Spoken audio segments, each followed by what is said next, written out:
Respiratory system वायुमंडल से oxygen को लेना और वेस्ट के रूप में कार्बन डाइऑक्साइड को बाहर निकालने की प्रक्रिया को हम श्वसन तंत्र या रेस्पिरेशन कहते हैं। जिस मार्ग से ये क्रिया होती है उसे रेस्पिरेटरी सिस्टम कहते हैं।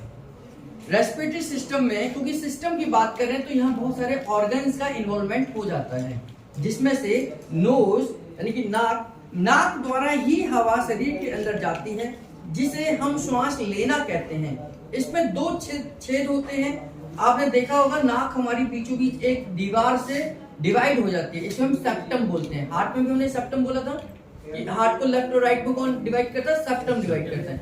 ऐसी नाक को भी हमारा सेप्टम ये डिवाइड करता है लेफ्ट नोस्ट्रल्स और राइट नोस्ट्रल्स के रूप में, यानी कि दाईं नासिका और बाईं नासिका के रूप में, जिसमें से नाक को दो भाग में सेप्टम डिवाइड करता है, लेफ्ट और राइट साइड में।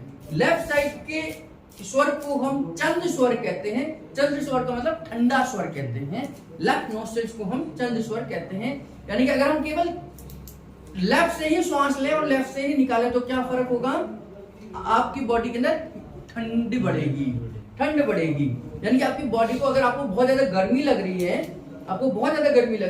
तो आप राइट वाली नोस्ट्रल को बंद कर कर केवल लेफ्ट से ही लो, लेफ्ट से ही निकालो, है ना? तो आपकी बॉडी में ठंडाई बढ़ेगी, आपको इंटरनल ठंड महसूस होगी, है ना? अगर आपको ठंड बहुत ज्यादा लग रही है तो आप लेफ्ट वाले को बंद कर दो और राइट से लो, राइट से ही छोड़ो। यानी कि जब हम राइट नॉस्ट्रल्स का यूज करते हैं तो ये हमारे सूरज स्वर को उत्तेजित करती है, हमारी बॉडी में हीट जनरेट करती है। तो राइट नॉस्ट्रल से अगर हम श्वास लेते हैं, छोड़ते हैं, तो हमारी बॉडी के अंदर हीट प्रोड्यूस होती है।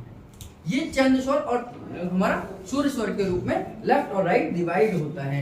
इसी को हम बॉडी में एसिड और अल्कलाइन भी कह सकते हैं, है ना?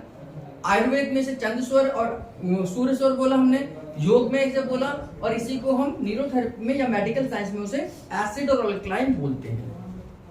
नाक में छोटे छोटे बाल होते हैं। जब हम श्वास हवा लेते हैं तो ये बाल हमारी धूल, मिट्टी आदि के कणों को रोक देते हैं।